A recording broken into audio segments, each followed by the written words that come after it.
is Femi Kuti, and you are listening to NYC Radio Live.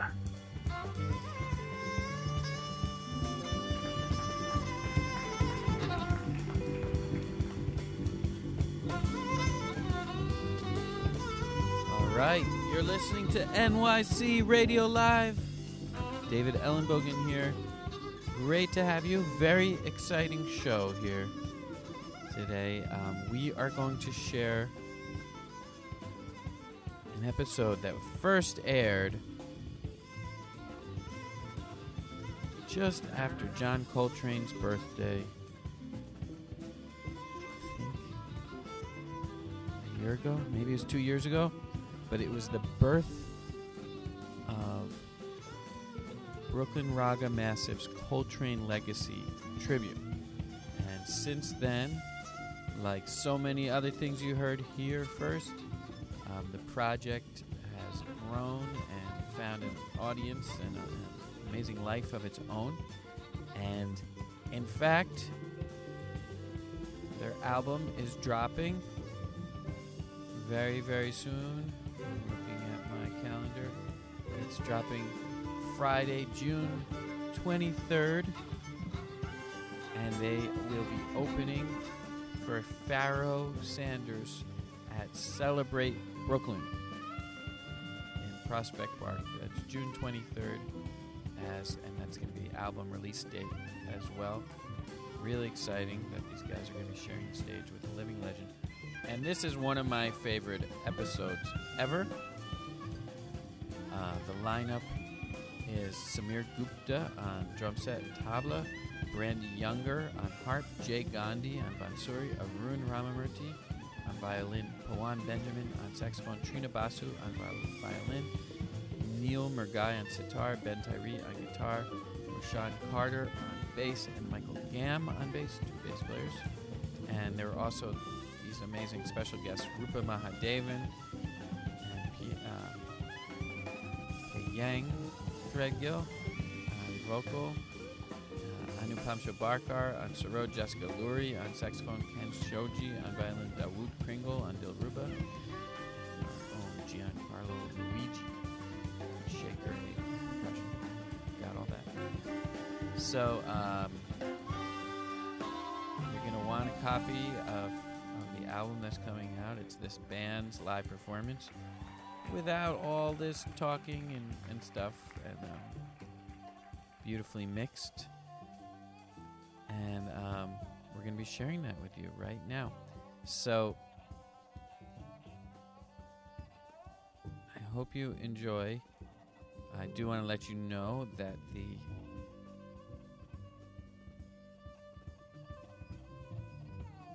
podcast you're listening to is supported by the Rubin Museum of Art, and I am just coming from the opening of their World is Sound exhibit, and I can attest that it is pretty awesome. I had an amazing time. Particularly, they took the Ohm Lab thing really far and nicely, and put on your calendar October 21st, Raga's Live Festival, 24 hours of music. It's going to come be a broadcast at the Rubin Museum of Art. You can be there and say hi. So, we will start this episode with a short conversation with myself and the Tabla Maverick upstart of the Tabla in New York City, Sameer Gupta, who's the visionary behind this project, playing the drum kit so beautifully as well. So you'll get to hear our conversation, and then we'll hear most live concert. But you'll want to buy your copy of the album, which is available on Bandcamp.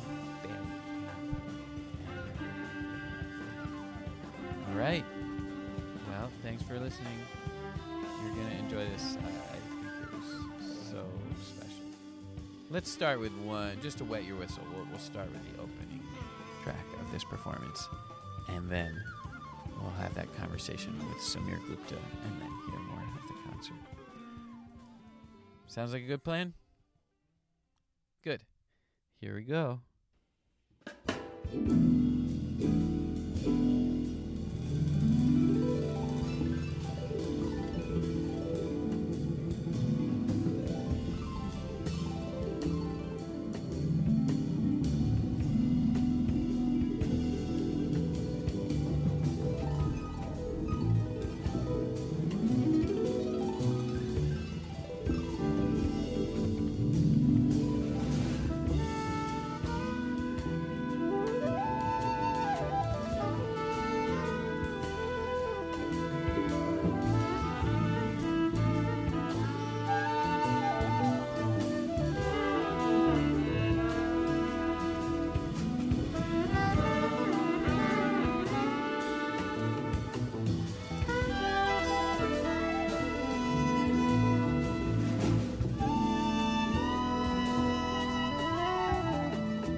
Yeah, Alice to me, she was really. I kind of got introduced to her music. I think it was really through like Journey and Satchidananda, but I also got really psyched about Patada El Daoud, and I thought that record was absolutely brilliant. And I really. Who's on that one? It's Joe Henderson and let's see who else is on. I think it's Ron Carter. Is it Ben Riley on drums or no? I think it might be Ben Riley on drums, possibly. He's on a few Alice records. I can't remember the exact lineup, but I remember that song Patada El Daoud, which I thought was just like awesome. Right. You know, That's a dum. It's like dum dum dum dum dum dum dum dum. It's like this march kind of. Oh, okay. And then you had on a very early record that I put out in 2002 with a group called The Supplicants. It was a band that I'd started in the Bay Area in California. On our second record, we did that song, and part of that time in my life, I was really, really excited about Alice's music and the spiritual jazz element of it. And I remember going down to LA to her like annual Coltrane celebration and saw her perform, and I actually got to meet her face to face just in the midst of the crowd. Wow. There was like an incident where like I was like trying to sort of get to the stage, or maybe I was just like trying to get in the area she was at, and she was leaving the stage and all these people were like around her, and she basically ended up crossing paths. Her crowd ended up crossing paths with me, and I ended up right in the middle of it. I was right in front of her, and I didn't know what to do, you know, so I touched her feet, you know, I took pranam, you know, I said, you know, I really told her that her music was very beautiful to me, and I actually gave her my record. I was like, had it there, and so it was really a special moment, and I think that for me, like, her music really represents something that's like a little bit raw in the spirit, you know, in the soul, like something that's maybe not totally pristinely worked out through like hours and days and years of practice, right? Like something like a classical musician or like a, you know, or like a raga musician, you know, it's like it sounds like they have so much like control. And then when I started hearing Alice at first, I was like, wow, it just sounds like she's kind of like barely hanging on sometimes. Like it's just such an out sound, you know, it's just like really on the outskirts of what I was hearing, you know. And now when I listen to Alice, I'm very different. My ears evolved, and I can appreciate her level of control and her level of like execution and her ear even, you know. But it's still unlike anything I've ever heard. And so for me, that also says a lot as far as an artist. Anyone who can kind of, like the second you can put on their record, you can know immediately who it is, even if you've never heard that song before. Like you can just hear from their touch. Instant. Yeah. Instant. And I'm going to close this door. Yeah. I was telling you about this record I'm going to kick you, which is her on piano jazz, Marion McCartney. Oh, yeah, yeah. And what I learned from that is her whole aesthetic is accomplished in a single note. Mm-hmm. Like, you know, she plays with so many people, and they paint this like incredible. Somehow, it's a very Eastern kind of portrait of sound. Really, it's like so lush, and she just does it by herself on the piano right away. You're like, oh my God, that's Alice Coltrane. I mean, part of it is approaching the piano like a harp. I would say. Yeah, totally. I was going to say the same thing. I think that connects it somehow. And I mean, not like either of those instruments are associated with Eastern music at all. Mm-hmm. But for some reason, her like nature or something like breathes out this, to me, like a sense of the East and India. You know what I mean? Like, and it's really amazing to me when I think about John Coltrane and his life and how he went through so many evolutions. It's like really amazing to think about how that he connected with a woman like that, and you know, opened up even more of my interpretation of how Indian music and India is connected with Coltrane's music. You know, like for our Coltrane tribute, I made a deliberate point of doing a few Alice Coltrane songs, you know. Yeah. And I think that not a lot of people would necessarily put those on the menu for a Coltrane tribute. They just say John Coltrane, and you know, there's so much material right there. Yeah. So there was a real deliberate attempt to kind of like select the songs, I think, that accentuated that connection. Yeah. I actually just thought of another sense in which him and her music is Indian, and this is a story I got not from Alice, but Alice told this guy the story. He passed it on to me. This guy is helping turn her house in Huntington, Long Island, into a museum. Oh yeah, I heard about that. We should work with them. Yeah. And he said that Alice told him that upstairs in Huntington, Long Island, he spent like a week doing, I don't know what you would call it, but the type of Indian practice where someone just leaves food for you outside your door, and you're on your own for like 6 or 7 days. You know, but your needs are taken care of.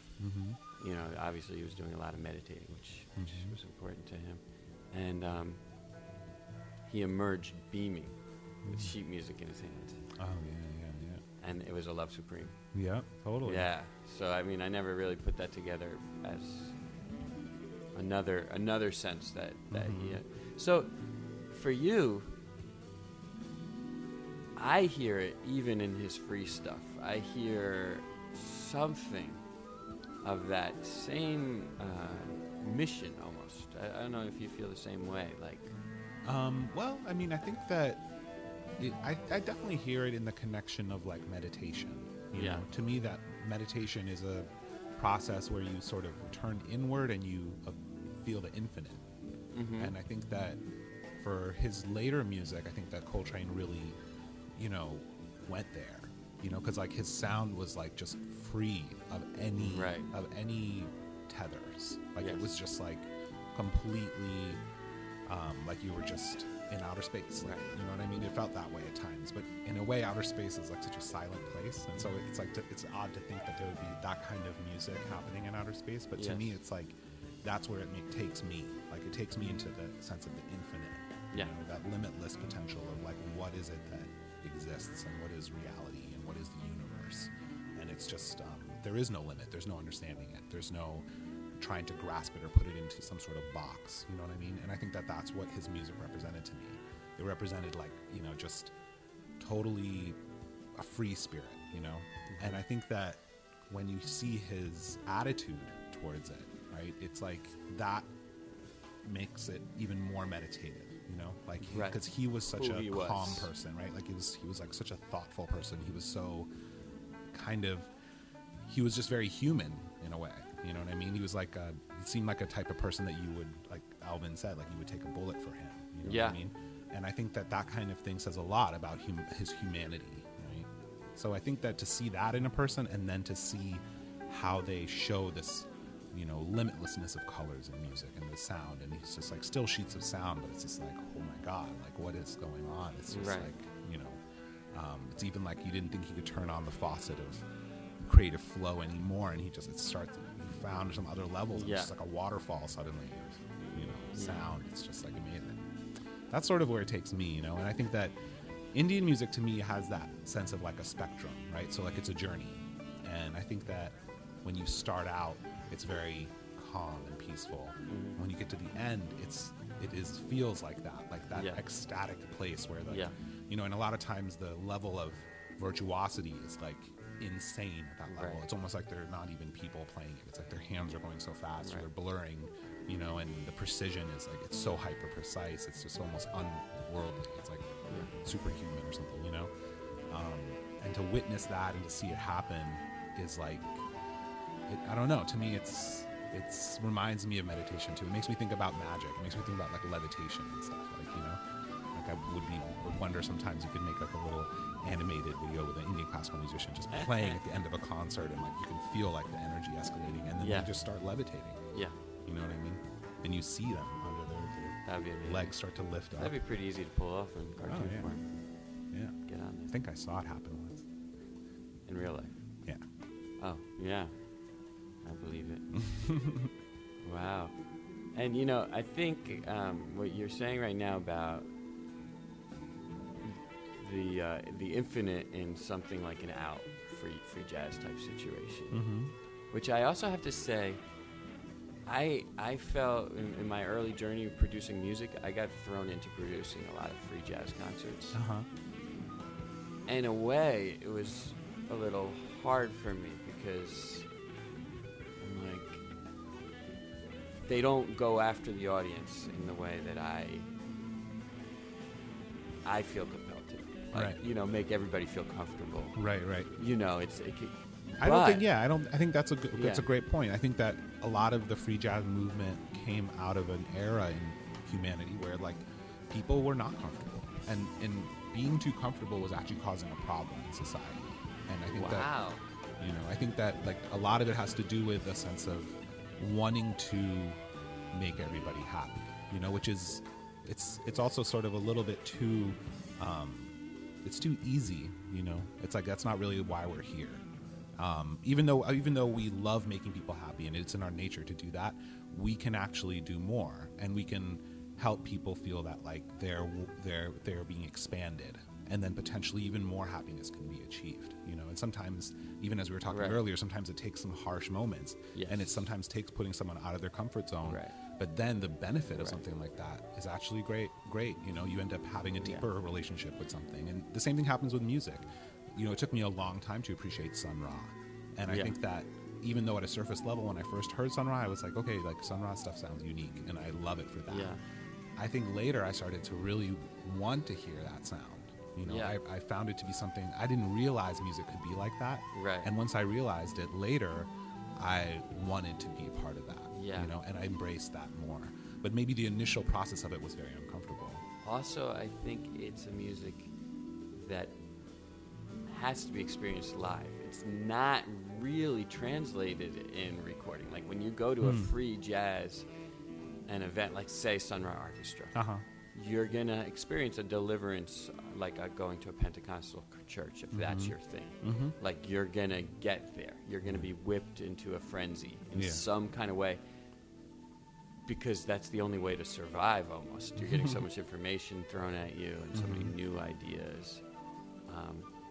It's tough to say. I mean, I think I've listened to some Sam Rivers records that I feel like I hear like fire coming out of it. You know what I mean? It's just like, it's so amazing. I feel like I'm there. You know, there's something about that experience. You know?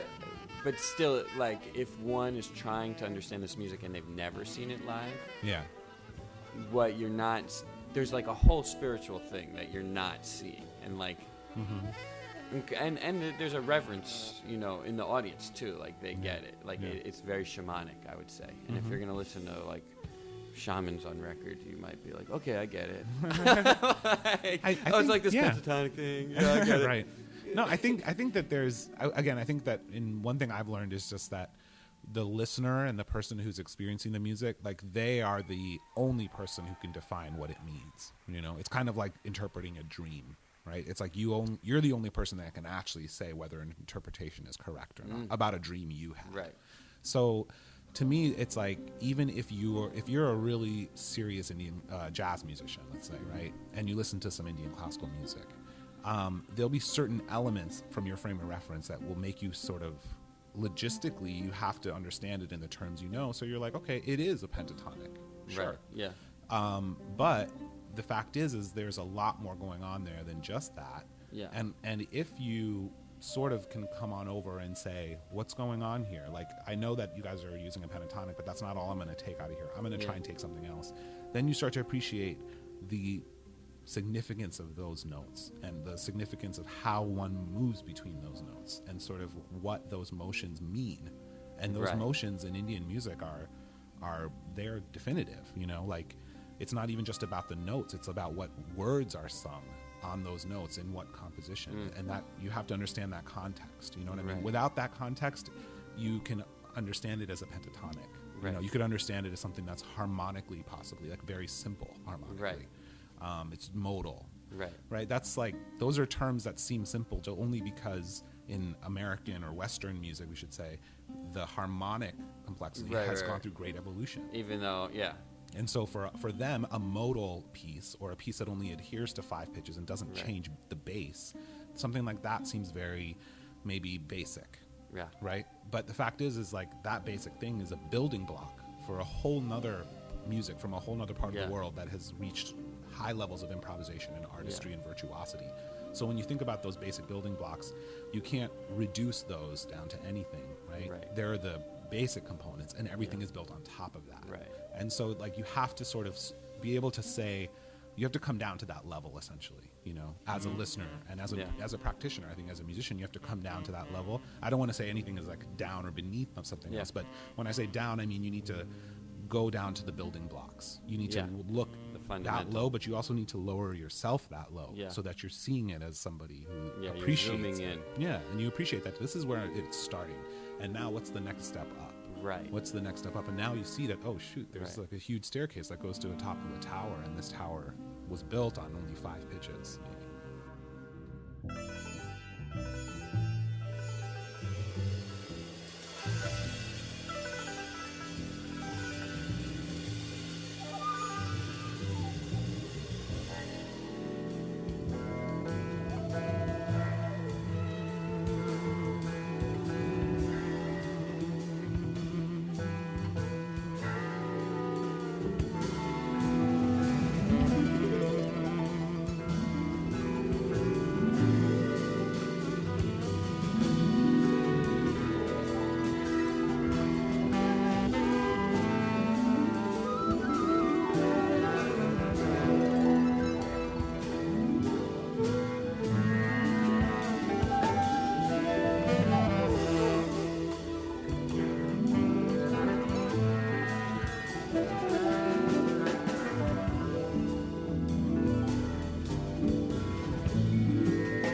generation, like Ravi Shankar was, from what I heard, actually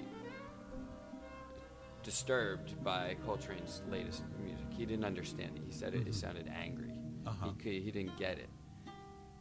Understandably, you know, because I mean, if people haven't heard really late period Coltrane, it's all in there, including. Yeah, I mean, it's also a little bit oversimplifying something to just say it's angry. In the same way, in the same way, Indian classical music sometimes I feel like is oversimplified by saying that a raga is romantic, right? It's like, whatever, like who said that it was romantic? Like, just you clearly feel maybe some romance. Right. Maybe Ravi Ji had like an angry.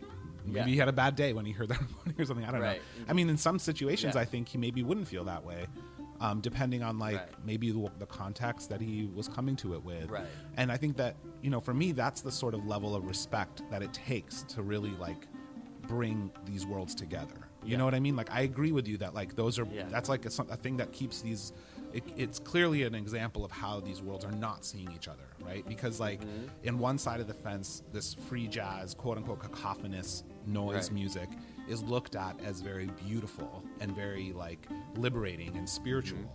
But then when someone from the Indian classical world looks at that, it's very confusing, and they're like, well, what the heck is this? It sounds just like noise, you know?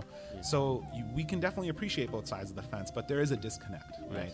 And I think that for me, a lot of like my mission, and I think a lot of the mission with a lot of the musicians we play with, David and Raga Massive, I think it's really to have there be a genuine sort of representation of this music in both places, right? Which involves deep appreciation, involves respect, it involves like dialogue, and it involves, you know, research and exploration. It involves really studying this stuff. And I think a lot of the musicians we work with are serious jazz musicians and serious musicians on other traditional musical forms in other parts of the world. And then you have a ton of great musicians who are serious about Indian classical music. I would say like 90%, 95% of the Raga Massive crew are like seriously into Indian classical music. And I think that that is something you're finding in this generation, right? Which is that like these, like you think about the term fusion, right? And fusion is kind of like, oh, well, we're putting this with this. Cool, we fuse them together, right?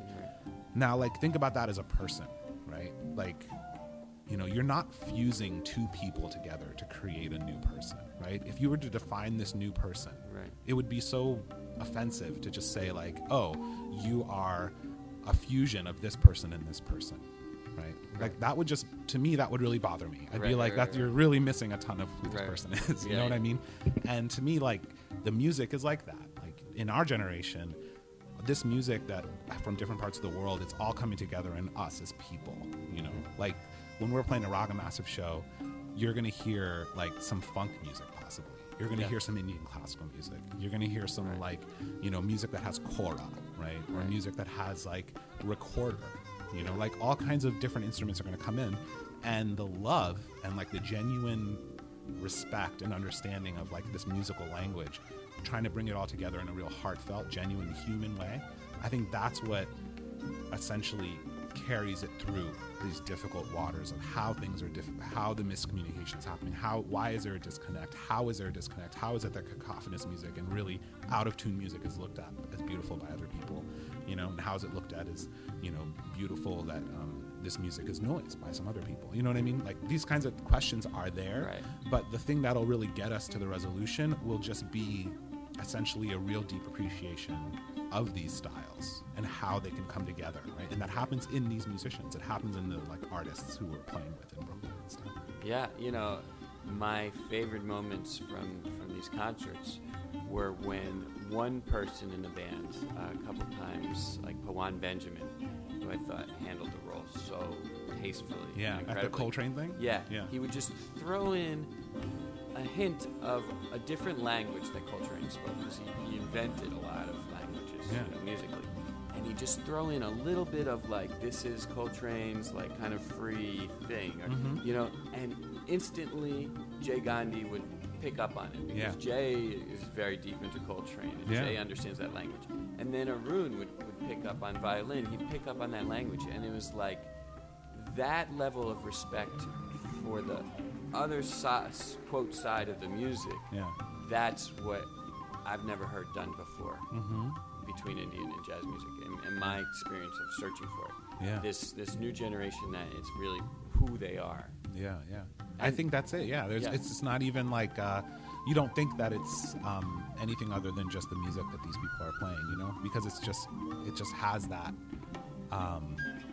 just has that like honest sort of humanness about it. You know what I mean? Like to me, it's really like when I think about the generations that have led to this point, I think about how like there was an early on stage of sort of orientalizing the music of this quote unquote other place. And then there was a generation which was like really going over there then in person and getting into it. Like I'm talking about like John McLaughlin, or even like Steve Gorn is a good example. John McLaughlin, that era, and Shakti and everything. But and the virtuosity, of course, made it so that it was closer. It was way closer. And when you think about I have a 4-year-old daughter, so I always think about like, you know, families and I'm like, and that's sort of when some young guy from America met some young girl in India or something, or vice versa, and they got married and they had a kid, right? And then you have this generation, essentially, right, where artists like John McLaughlin, Zakir Hussain, they're alive, right? They have kids. And these kids are now, they're totally in both places. They're in both worlds, right? It's like, you know, they're a child of two worlds, right? So they're kind of like Spock. But, like, they have all the powers of both worlds, right? And you have to acknowledge that this is now one person. This is one life. And this is one thing that is not... You can't just reduce it as fusion, and you can't take it lightly either. You know what I mean? You have to like give it its due respect. These two rivers that have crossed, like they've come from somewhere. Yeah. And those things have created this thing that suddenly is like breathing and alive. And when it has heart and when it has depth, it's like it really comes out in the best way, right? And that's just really where it's just music. Somebody just hears it and they're like, I don't know what this is. Right. Is this Coltrane? Is this a raga? Right. This is awesome. Like it doesn't, Right. it doesn't Yeah. matter really. Amen. Hallelujah. Well, children of Spock. Children of Spock. That's Yeah. what we are. Yeah, actually, that's a keeper.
Thank you so much, everyone.